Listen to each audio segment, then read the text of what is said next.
아, 아. 요 며칠 동안 학생들 그 성적도 내고 이래저래 좀 바쁜 일들이 있어가지고 뭐 막상 유튜브 좀 해본다고 해놓고 하나 또 올리질 않았네.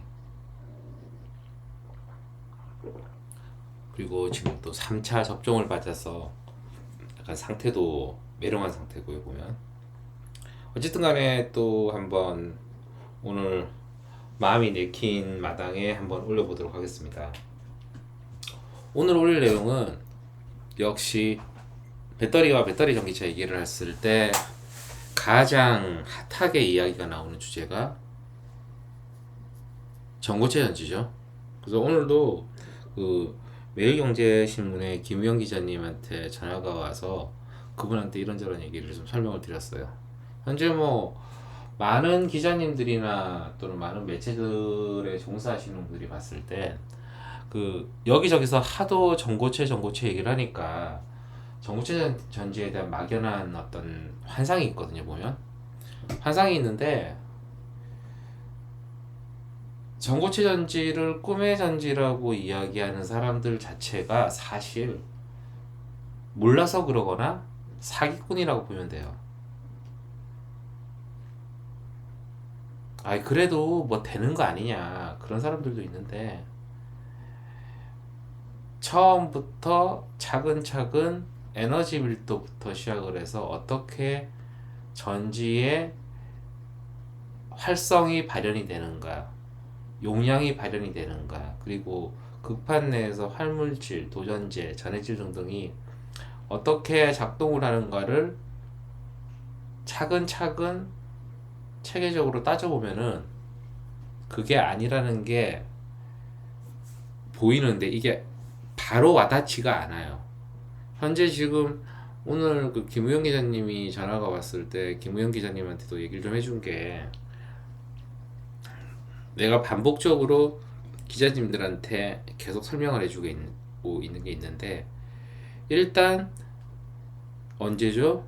네이처 에너지의 2000 그때 16년도인가 17년도 18년도인가 그때 나왔던 임동민 박사가 했었던 그 삼성종합기술원의 그 전고체 전지 개발에 관련된 발표도 있었고 그 여기 보면 기사 내에서 이런 얘기가 있죠. 삼성 SDI는 2008년부터 뭐 삼성 종기원이랑 뭐 일본 쪽 연구소랑 해가지고 전고체 전지를 개발 중이라고 되어 있고 현재 계획으로는 뭐 2025년에 프로토타입 전지 개발 마치고 2027년에 양산을 시작한다. 뭐 그리고 갑자기 뜬금없이 LG 에너지 솔루션 즉 엔솔 같은 경우는 28년도에 양산이 목표라고 되어 있어요.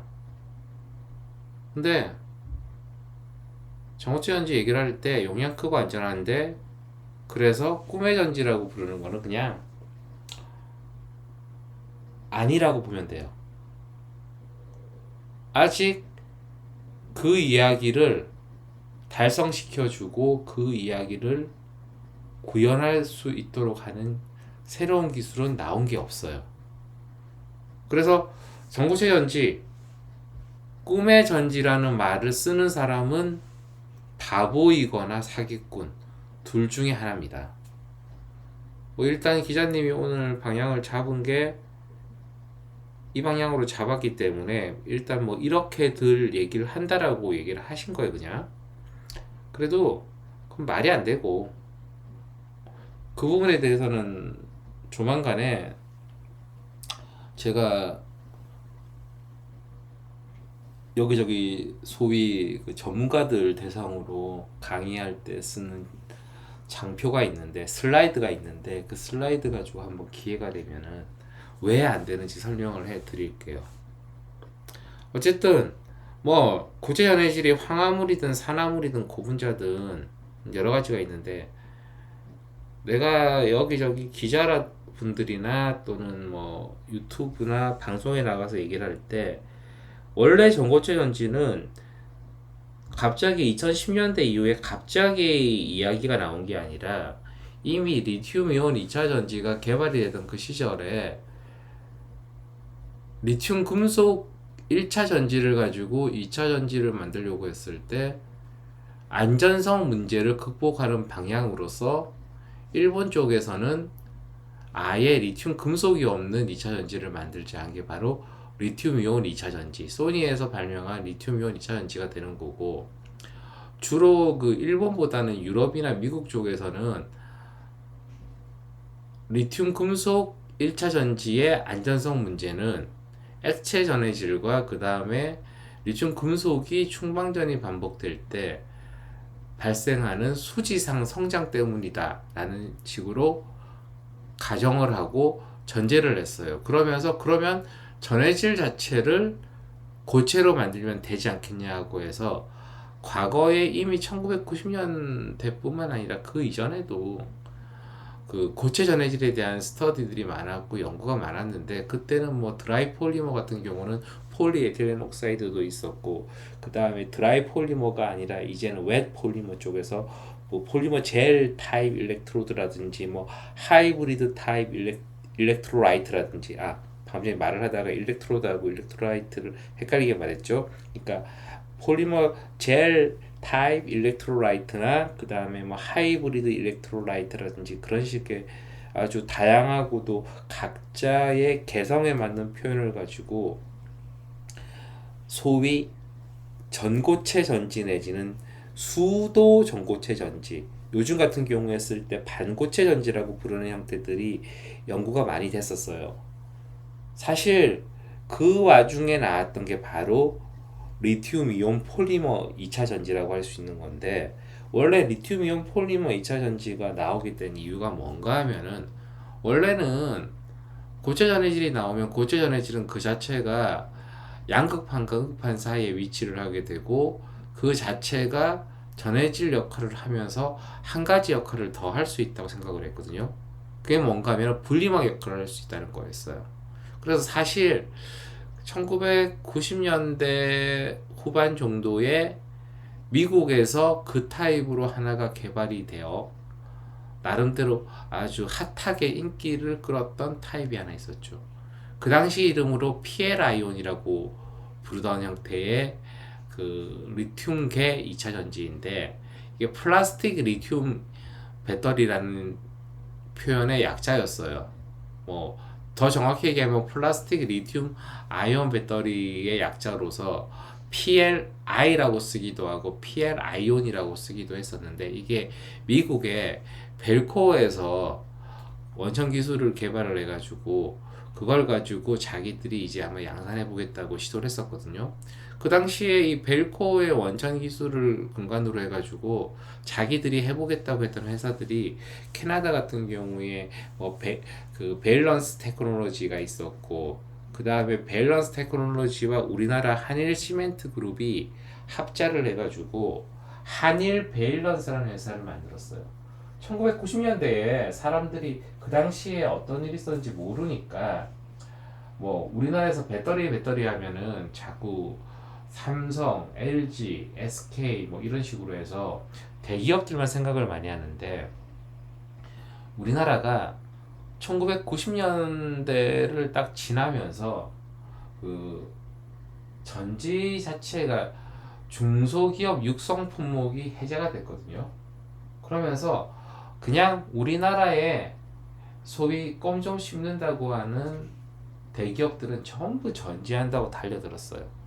그 시절을 겪었던 사람이 바로 나인 거고, 그래서 그 당시에 보면은 내가 여기저기 대기업이라든지 뭐 삼성 쪽도 있었고, 그 다음에 뭐 하나, 동부 등등등 제법 많은 대기업 쪽에서 전지 시작한다 그래서 방학 때 그쪽에서 전지를 할 수 있는 랩을 구축해주는 아르바이트도 좀 했었고, 심지어 그것 말고 학위 과정 중에 우리나라에 이쪽 일을 할 수 있는 사람이 없다 보니까 별걸 다 했는데, 그냥 뭐 일본에서 장비 들어오고 할 때 그 장비를 수입하는 오퍼상들이 있는데, 그 오퍼상들이 그 내가 있던 그 랩에 이런저런 걸 납품을 하다가 나한테다가 장비부터 시작해서 소재까지 기술적으로 트러블 슈팅을 해달라고 계속 좀 부탁을 해가지고, 뭐 그런 것도 좀 어쩌다 보니까 뭐 그렇다고 해서 공짜로 해줄 수는 없고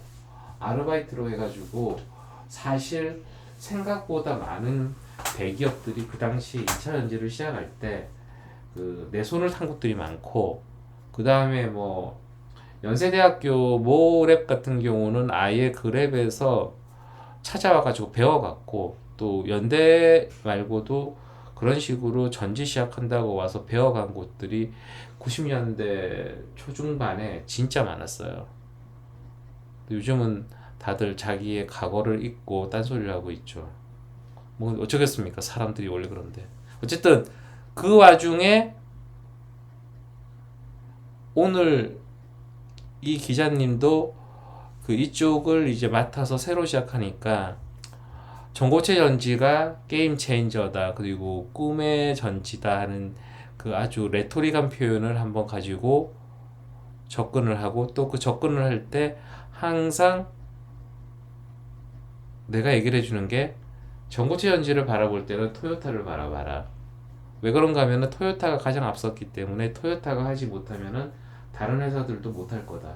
그런데 최근에 토요타가 일단은 자기들도 근시일 내에 전고체 전지를 양산하거나 또는 상용화시킬 수 있다는 것에 대해서는 어렵다는 것을 인지했기 때문에 토요타가 당장 생산하는 배터리 전기차에 쓰는 배터리를 리튬 이온을 선택할 수밖에 없거든요 보면은.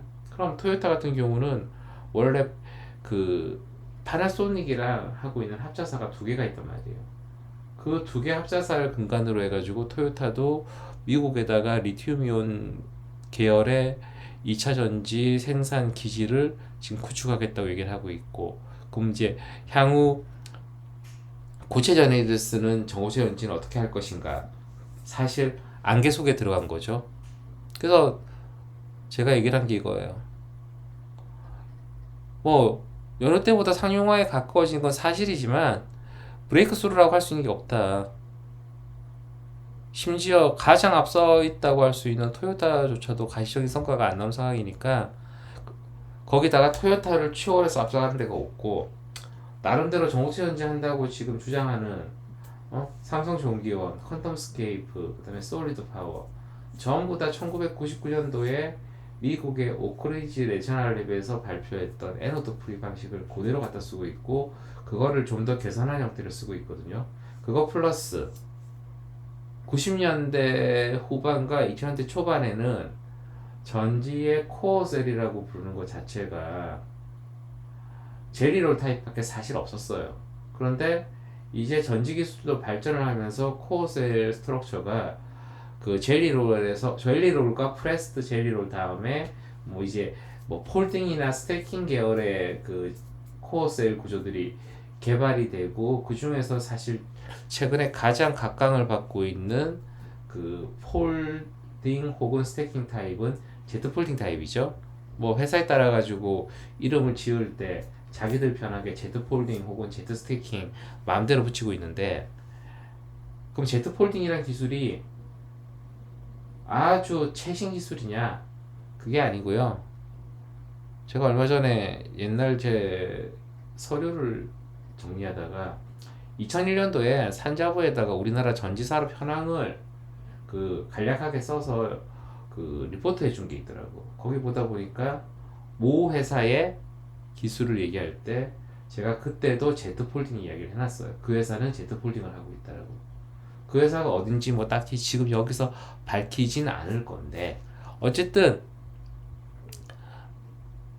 전지 쪽을 좀 공부를 하거나 이쪽 산업이나 또는 이쪽 뭐 투자를 하려는 분들 항상 내가 주의를 주는 게 있죠. 전고체 전지 개발했다고 얘기하는 학교나 연구소나 기업들은 다 조심하라고. 그래서 내가 얼마 전에 3프로 TV 나갔을 때도 얘기했던 게 전고체 쪽 조심하라 그랬고 그 다음에 이 배터리 쪽에 지금 사기 스타트업들이 좀 있으니 그 피해 안 보도록 다들 조심들 하라고 했는데 그 사기 스타트업이 어디라고 지금 딱히 말하기는 어렵고 나중에 혹시 궁금한 분들이 있으면 개인적으로 저한테 물어보시면 될 것 같아요. 오늘은 이 정도까지만 할게요.